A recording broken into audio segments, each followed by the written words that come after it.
3장에 넘어왔습니다. 이 3장의 이야기가 처음에 이 부분도 조금 무슨 말인가 추천장이 왜 나오고 고린도 교회 성도들이 우리의 추천장이라고 하는 의미가 무엇이며 뒤에 나오는 10계명 돌판에 새긴 계명과 새로운 계명은 무엇인가 이런 내용들이 이제 해석이 좀 필요할 내용일 것 같습니다. 그렇게 어려운 내용은 아닌데요. 여러분이 이 전체 맥락의 흐름을 놓치지 않고 따라오셔야 될 필요가 있을 것 같습니다. 놓치지 않기만 하면 이 말의 의미는 금방 해석이 됩니다. 자, 3장에 들어와서 계속 바울이 이야기하고 있는 것은 고린도 교회에 거짓 선지자들이 있었어요. 근데 그 거짓 선지자들이 이 바울의 사역에 대한 시비를 걸었죠. 근데 그 시비를 거는 것 중에 하나가 뭐였습니까? 바울의 사도권이었습니다. 그래서 그 사도로서 권한이 없다, 바울은. 근데 사도로 권한이 없다라는 이유 중에 하나가 뭐였습니까? 아니, 고린도 교회 방문하기로 해놓고 저렇게 갑작스럽게 계획을 바꾸고 그래서 뭔가 걸리는 게 있으니까 오지 못하는 거 아니냐부터 시작해서 이런 사도권에 대한 비난이 있었습니다. 그 중에 이제 사도권에 대한 비난 중에 하나가 여기에 오늘 본문에 등장하는 내용입니다. 그게 뭐냐면 당시에는 그 거짓 선지자들이 무엇을 가지고 와서 사람들에게 그들을 그 고린도 교회 사람들이 현혹했냐면 예루살렘의 그 유력한 사람들, 리더 그룹에 있는 사람들에게서 받은 추천서를 가지고 온 거예요. 이걸 가지고 어때요? 자랑한 거죠. 자, 야 봐라. 우리는 예루살렘 교회가 원래 그 교회 아니냐. 거기에 있는 리더들에게 나는 받은 추천서를 가지고 있는 사람이야. 근데 바울은 그런 것도 없지 않냐. 이런 이야기를 이제 고린도 교회 사람들에게 한 거죠. 근데 이게 되게 우리가 볼 때는 그게 뭐가 그래 대단하냐라고 할지 모르겠습니다. 그러나 한번 생각해 보십시오.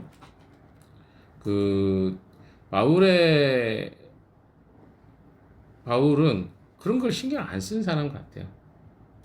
뭐 외적으로 추천장을 누구한테 베드로나 아니면 야고보나 아니면 누구한테 받는 것이 그렇게 중요하지 않은 거죠. 그래서 그걸 고린도 교회에 보여줄 이유도 없고 또 그런 것에 대해서 말할 필요도 없다고 생각하는 사람이었죠. 그런데 당시의 사람들은 뭡니까?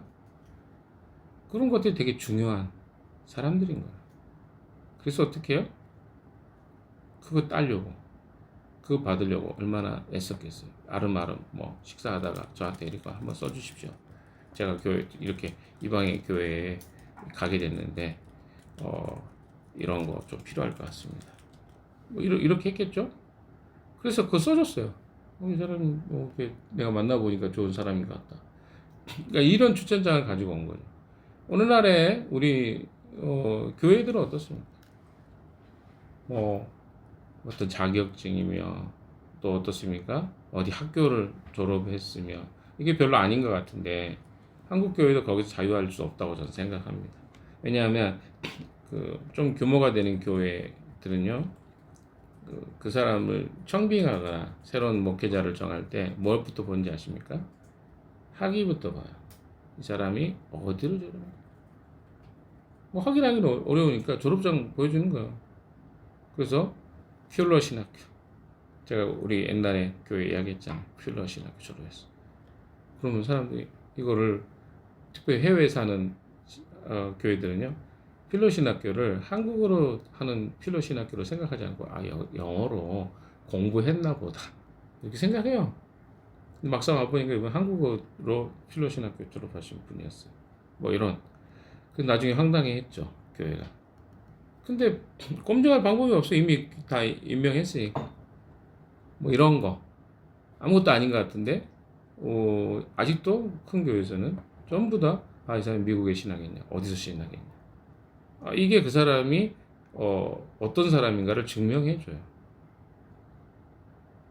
이게 우리에게는 중요하기 때문에 목사님들이 또 참 이런 슬픈 일이지만 그런 자격증을 따기 위해서 자기는 실제로 공부하지 않으면서 이렇게 같은 방법을 동원해서 학위를 따는 경우가 있습니다. 그러니까 이게 과거의 시대나 지금 시대나 별 차이가 없는 거죠. 이게 그 당시에는 추천장이었지만 지금은 또 다른 형태의 어떤 수료이나 아니면 졸업장이 되는 거죠. 근데 바울에게 있어서는요, 이건 그렇게 중요하지 않았단 말이에요. 바울은 그래서 이런 이야기를 합니다. 3장 1절 먼저 한번 읽어봅시다. 시작. 우리가 이렇게 말하는 것이 우리 자신을 지켜 올리는 말을 열어놓는 것입니까? 아니면 어떤 사람들처럼 우리가 여러분들 고일 추천장이나 여러분이 주는 추천장을 필요로 하는 사람들이 있습니까? 예. 그러니까 바울은 이런 이야기를 하죠. 여러분, 우리가 여러분에게 추천장이 필요한 사람들입니까? 다른 사람들이 자랑하는 그런 추천장을 보여주는 것처럼 여러분에게 보일 추천장이나 여러분이 주는 추천장을 필요로 하는 사람이 왜 그런 말 할까요? 아니, 내가 당신들을 처음으로 복음을 전해서 하나님 말씀이 들어간 사람인데 이 추천장이 더 필요합니까? 이런 말이죠. 2절도 읽어봅시다. 시작. 여러분이야말로 우리를 청구하여 주는 추천장입니다. 그것은 우리 마음에 적혀 있습니다. 모든 사람이 그것을 알고 있습니다. 그렇죠. 무엇입니까?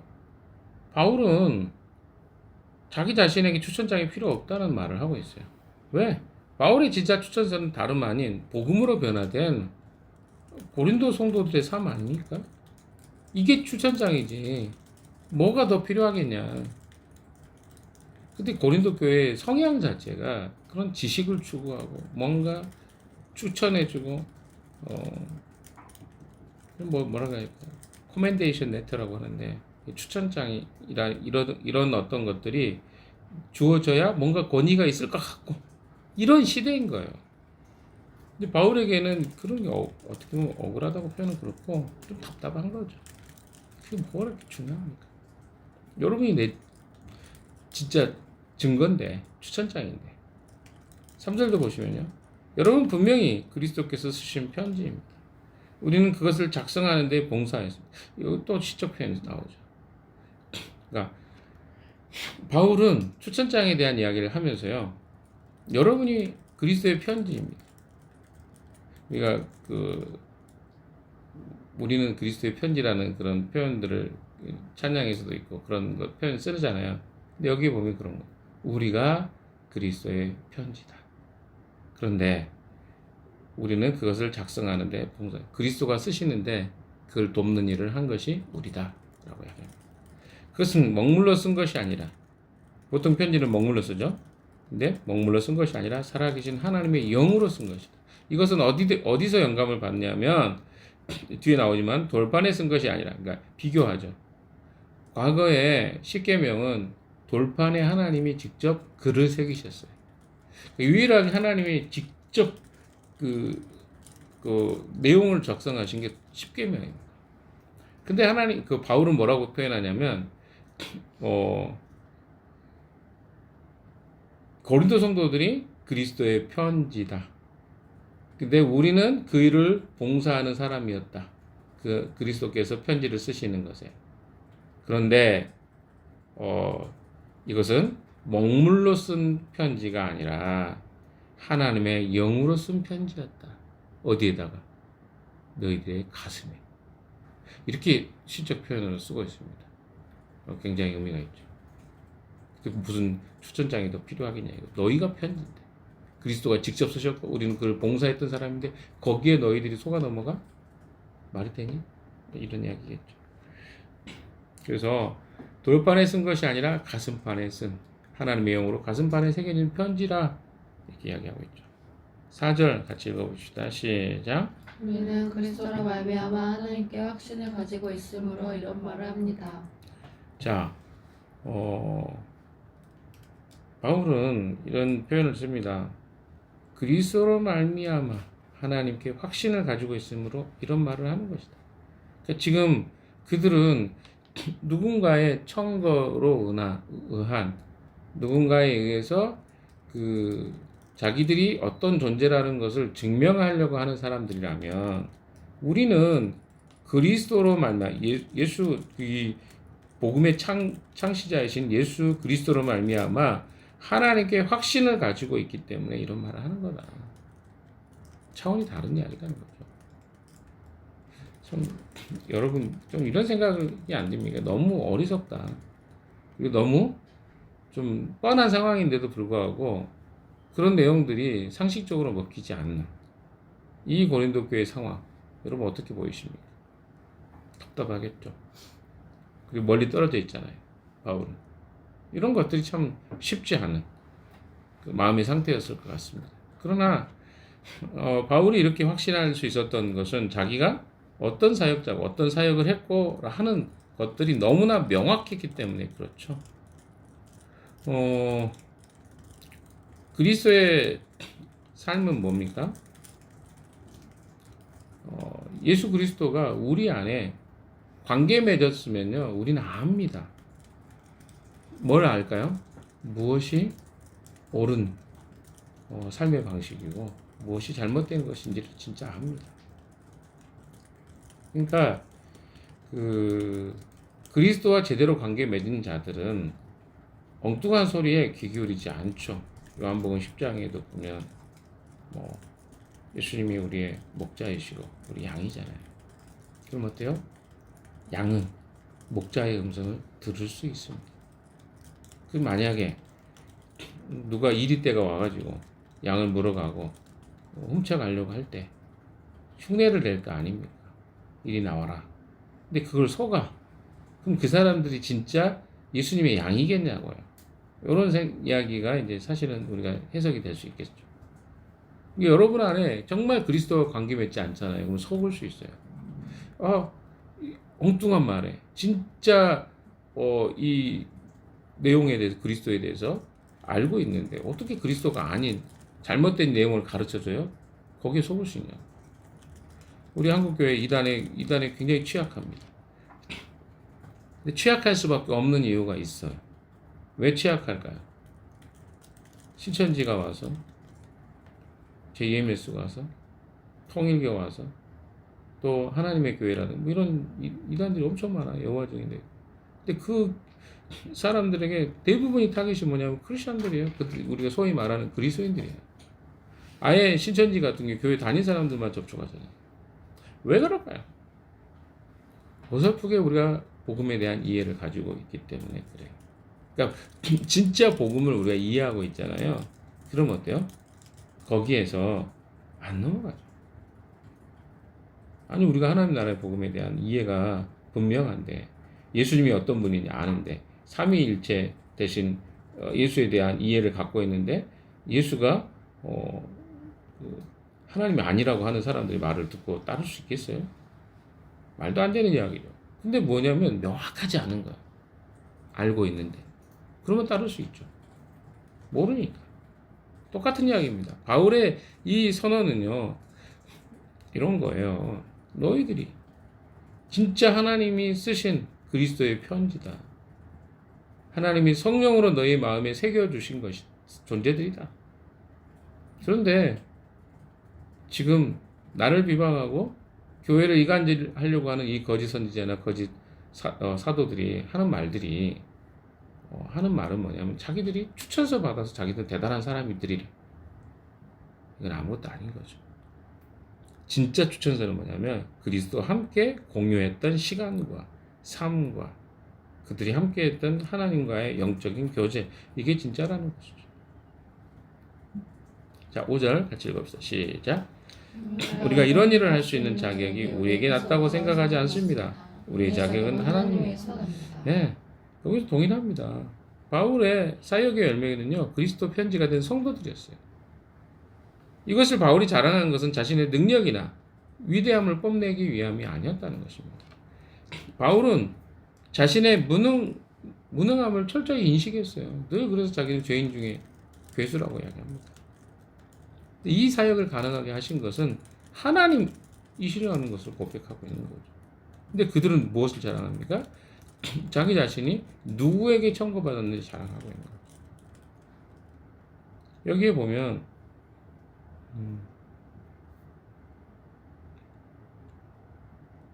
우리의 자격은 하나님에게서 났습니다. 이렇게 표현하죠. 우리가 자격이 있어서 어떤 공동체나 어떤 사람들을 돕는다고 한다면 그것은 진짜 하나님의 사역자로서는 온전하지 않은 것입니다. 그러니까 리더가 된다라고 할 때요. 리더의 아주 기본적 크리스천 리더의 자격은 뭐냐면 계속 이야기하지만 하나님이 맡겨주신 거예요. 위임받은 자예요. 근데 자기 게 아닌 거예요. 자기 게 아닌데 어떻게 함부로 대할 수 있겠어요? 어떻게 자기가 잘났다고 말할 수 있겠어요? 세상의 지도자들은 어떻습니까? 내가 이거 했습니다. 이렇게 말해요. 그러나 그리스도인의 사역자와 리더들은 그것을 자랑하는 순간 뭐 그게 통할 수는 있을지 모르겠어요. 뭐 우리가 보통 사람들이 그렇게 따릅니다. 뭐 연예인 출신 그리고 또 뭡니까? 뭐 좋은 학벌을 뭐 서울대 출신 목사가 나오면 사람들이 또 많이 가요. 뭔가 있어 보이잖아요. 그게 일반적인 현상입니다. 그러면 생각해 봅시다. 그게 진짜 하나님의 능력이 나타나는 것입니다. 우리의 동기와 우리의 약점들이 동원돼서 뭔가 형성되는 것들이 많아요. 의외로. 우리 부족함이나 우리 연약함으로 하나님 일하시는데 우리는 자꾸 뭘 통해서 사고하냐면 이 세상이 가지고 있는 지식과 세상의 방식에 의해서 공동체도 운영이 되고 또 교회도 그런 것들을 추구하고 막 이런 경향이 없지 않아 있다라는 것이죠. 그러나 바울은 분명하게 이야기합니다. 이런 일을 할 수 있는 자격은 하나님의 마음으로 쓴 편지를 돕는 이 봉사일을 했던 사도 바울이 이 사역을 할 수 있었던 이유는 자격은 어디서 났냐면 자기 자신에게 난 게 아니라는 거죠. 그래서 바울은 우리의 자격 하나님에게서 납니다. 근데 여러분 제가 여러 차례 이야기했지만 운영이가 되거나 우리 교회만 해도 리더가 되면 자꾸 이런 생각이 된다니까요. 내가 그래도 좀 잘 하니까 하는 거 아닌가? 이런 생각이 우리에게 은연히 들어요. 진짜 그게 너무 자연스럽게 우리에게는 있는 생각들이에요. 그 생각 자체가 다 나쁘다고 하기는 어렵죠. 왜냐하면 우리가 가지고 있는 재능이 쓰이는 건 있는 거니까.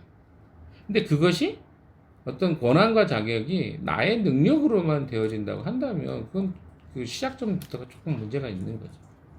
왜요? 결국은 자기가 그러면 그 자리를 하지 않을 때는 자격이 없기 때문에 못하는 거다. 이렇게 생각이 될 거 아닙니까? 그러면 그거는 굉장히 좌절이 될 수 있잖아요. 하나님의 일은 그런 게 아니에요. 상황과 그 필요에 따라서 하나님 세우시기도 했다가 또 평자리로 돌아가기도 했다가 이런 것들이 다 주어지는 거죠. 그렇게 이해를 하는 것이 가장 건강한 상태의 사역이라고 생각합니다. 6절 같이 볼까요? 시작. 하나님께서 우리에게 새 언약의 일꾼이 되는 자격을 주셨습니다. 이 새 언약은 문자로 된 것이 아니라 영으로 된 것입니다. 문자는 사람을 죽이고 영은 사람을 자, 이것은 뭐냐면 자신을 새 언약의 일꾼이라고 정의하죠. 그런데 이걸 어디다 비교합니까? 구약의 율법의 사역과 신약의 성령 사역으로 대조를 시키는 거죠. 구약의 율법 사역은 모세의 직분이죠. 그러나 신약의 성령 사역은 뭡니까? 예수 그리스도의 복음 사역을 대조하고 있는 것입니다. 이스라엘 백성을 정죄하고 사실 사망으로 이끌었던 것은요, 돌판의 율법의 사역이었어요. 아세요? 그러니까 율법이 없을 때는 사람들이 뭐죠? 죄가 뭔지를 몰랐어요. 이 말이 좀 어려울 수도 있습니다. 어떤 사람에게. 율법이 없을 때는 죄를 몰랐다. 그러면 죄가 아니었냐? 아니, 죄는 죄였죠. 근데 뭔지를 몰라요? 죄인지 아닌지 모르는 거죠. 자기가 죄를 지으면서. 그러나 율법이 오면서 뭐예요? 아, 이건 죄구나. 이건 잘못된 거야. 예를 들어 생각해 봅시다. 돌판에 새겨진 것들 이런 거죠. 하나님이 아닌 다른 것을 섬기는 거 우상숭배다. 안식일을 하나님의 존재를 인식하고 살아야 됩니다. 우상을 만들지 말아라. 뭐 이런 거죠. 이런 게 있어요. 그 뒤에는 살인하고 간음하고 도적질하고 부모를 공경하지 않는 남의 이웃의 물건을 훔치는 거 다 이런 것들이잖아요. 근데 이런 것들이 율법으로 주어지기 전에는 사람들이 생각할 때는 죄긴 죄인데 느낌으로 죄라고 생각하지 확연하게 죄라고 생각하지 않았어요.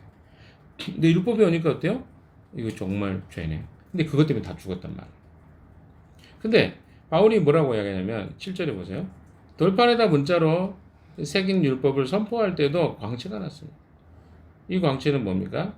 모세가 율법 그 십계명을 들고 내려왔죠. 하나님만 대면하고 내려왔는데 사람들이 못 쳐다봤어요. 얼굴에 너무 광채가 나서 그 이야기를 하는 것입니다. 그래서 이스라엘 자손들은 모세의 얼굴에 나타난 그 광채 때문에 비록 곧 사라질 것이었지만 그의 얼굴을 똑바로 쳐다볼 수 없었습니다. 죽음에 이르게 하는 직책에도 이러한 영광이 따랐는데, 그러니까 모세가 했던 모습 뭡니까? 율법을 갖다 주는 거예요. 이건 죽음에 이르게 하는 직분이었어요. 사역이었어요. 아, 하나님 앞에 우리는 죄인이구나 라고 하는 것을 깨닫게 하는 게 모세의 율법이에요. 아, 율법을 주니까 죄가 무엇인가 알게 됐다는 거죠. 이것도 이렇게 영광스러운데 이 말입니다. 8절 봅시다. 시작. 하물며 영의 직분에는 더욱더 영광이 넘치지 않겠습니까? 이건 뭡니까? 영의 직분은 그리스도가 오셔서 죄를 사해주고 생명을 얻게 하는 일을 하는 직분에는 그럼 얼마나 큰 영광이 있겠냐는 거예요. 모세가 죽음에 이르게 하는 직분, 율법을 가져다 줬을 때도 영광스러워서 사람들이 얼굴을 못 쳐다볼 정도였는데 예수 그리스도가 주시는 생명의 이 직분을 우리가 섬기는 일을 하는데 이 영광이 얼마나 넘치겠냐는 거죠. 아, 이거 놀라운 일입니다. 마지막 구절도 볼까요? 시작. 유죄를 선고하는 직분에도 영광이 있었으면 의를 베푸는 직분은 더욱더 영광이 넘칠 것입니다. 우리를 정죄하는 죽이는 법 아래 사는 사람들이 아니라 우리는 어떻습니까? 서로를 품고 살려내는 생명의 성령의 법 아래 사는 새 언약. 새로운 언약은 무엇입니까? 그리스도가 우리에게 가져다 주신 이 두 가지이죠. 하나님 사랑, 이웃 사랑. 그래서 이것을 우리가 생명의 법칙으로 이해하잖아요. 그리스도를 믿음으로 하나님의 사랑도 회복되고 이웃과의 관계도 회복되고 나와의 관계, 세상과의 관계, 이거 우리 풍삼기에서 배운 내용 아닙니까? 이런 관계가 회복되는 놀라운 은혜가 생긴 거죠. 근데 이 사역을 하는 사람, 이 직분을 맡은 사람은 영광이 엄청날 것이라는 거죠. 자, 메시지를 좀 정리해 보겠습니다. 세상은요, 그리스도인을 통해서 하나님을 읽게 됩니다. 우리가 하나님이 직접 새긴 편지래요. 그러면요, 사람들은 무엇을 통해서 우리를 하나님을 알게 됩니까? 우리를 통해서, 내 삶을 통해서 하나님을 알게 됩니다. 우리가 편지라는 생각을 잊어버렸어요. 그러니까 편지가요, 밀봉돼 있다거나 하나님 편지인데 그게 사람들이 보여주지도 않아요. 그리고 그 하나님의 영광스러운 이 모습들이 우리를 통해 드러나지도 않는 삶을 살고 있다면 공허한 거 아니겠습니까? 그래서 우리는 세상 가운데 보냄받은 그리스도의 편지다. 근데 먹으로 쓴 추천서가 아니라 복음으로 변화된 그리스도인의 삶을 드러내야 돼요. 진짜 복음의 편지로 삶을 살아야 된다는 것입니다. 우리가 서로를 대할 때요, 이런 마음이 필요해요. 그 마음에 쓰여진 성령의 흔적을 서로 보아야 됩니다. 뭐 안 써진 사람도 있겠죠. 그러니까 전혀 없네. 그럴 수도 있어요. 그럼 그 사람이 그리스도인이 아직 아닌 거죠. 그리스도인이 아닌 것처럼 우리는 그렇게 바라보는 거예요, 서로를. 성령의 흔적 뭡니까? 그의 말과 행동과 태도 속에 다 보여요. 아무리 흉내내도. 두 번째는요, 우리의 자격, 우리의 기쁨은 오직 하나님으로부터 옵니다. 누구에게 잘 보이려고 하는 게 아니에요. 하나님으로부터 온 이 내적 자격의 부여됨을 여러분 기억하시고, 왜? 하나님이 하시는 일에는 뭐 추천서가 필요하겠어요. 삶의 모습이 증거인 거죠. 그래서 우리의 외적인 것에 흔들릴 필요가 없습니다. 우리 안에는 늘 그런 세상적인 어떤 방식으로 저 사람이 누구야? 어디서 공부했어? 저 사람 진짜야? 막 이런 걸 이야기할 수 있겠죠. 근데 더 확실한 증거는 뭡니까? 하나님이 우리에게 가르쳐 주신 자격과 또 그 우리 삶의 변화가 진짜인 거예요. 바울은 추천서가 없었어요. 추천장도 없었어요. 근데 그걸 중요하게 여기지도 않았어요. 왜? 하나님이 증인이고 너희가 증인인데 뭐가 추천장이 필요하겠냐. 이런 태도였던 거죠. 그 싸움을 싸우는 사람들은요, 하나님의 가치로 바뀌지 않았기 때문에 힘들었던 거예요, 바울이. 바뀌면 그렇게 중요하지 않은 것입니다. 마지막, 우리는 영을 살리는 새 언약의 일꾼이 되었다고 바울은 이야기합니다. 영을 살리는 거죠. 성령의 법을 따르는 삶을 살아야 된다는 거죠. 그래서 여러분 안에, 공동체 안에도 상대를 정죄하고 죽이는 일을 하는 것보다, 아니 여러분 교회에서 누구를 정죄하고 누구에게 판단하는 일을 뭘 합니까? 여러분 안 해도 돼요. 그 역할을. 리더들이 필요하면 때로는 잘못한 거 개인적으로 만나서 이야기도 하고 할 수 있죠. 근데 여러분이 그 역할을 하려고 하지 마세요. 너 이거 잘못된 것 같아. 이거는 정죄하는 일이에요. 우리가 해야 될 일은 뭡니까? 살리는 일을 하세요. 영혼을 살리는 일을 하셔야지. 자꾸 자기가 지적한다고 그래서 사람이 살아나는 거 아닙니다. 근데 자꾸 뭐요? 이건 잘못된 것 같아. 저건 잘못. 그럼 왜 여러분이 그 역할을 하시려고 하시나요? 그럼 살리는 일을 하십시오. 오늘 메시지를 통해서 하나님 우리에게 주시는 메시지를 좀 분명하게 기억하셨으면 좋겠습니다. 우리는 하나님이 우리의 주인으로 우리의 마음에 편지를 쓰고 계신다는 걸 기억하고요. 오늘도 그 편지 대신 그리스도를 따라서 잘 우리 마음에 편지가 써질 수 있도록 협력하고 또 받아들이고, 잘못된 자들이 또 우리에게 엉뚱한 거 쓰지 못하도록 막아내는 일도 여러분이 하셔야 될 것 같습니다. 공동체 안에서는 늘 서로 사랑하고 섬기는 일을 하십시오. 부정적인 어떤 것들로 판단하고 정죄해서 그것이 우리 공동체 절대 세울 수 없음을 기억하십시오. 여러분 안에 그런 마음이 들 수 있어요. 그러나 그런 것이 사실인지 아닌지는 확인이 필요합니다. 오늘도 말씀을 좀 기억하시면서 승리한 여러분 되시길 주님의 이름으로 축원합니다. 기도하겠습니다.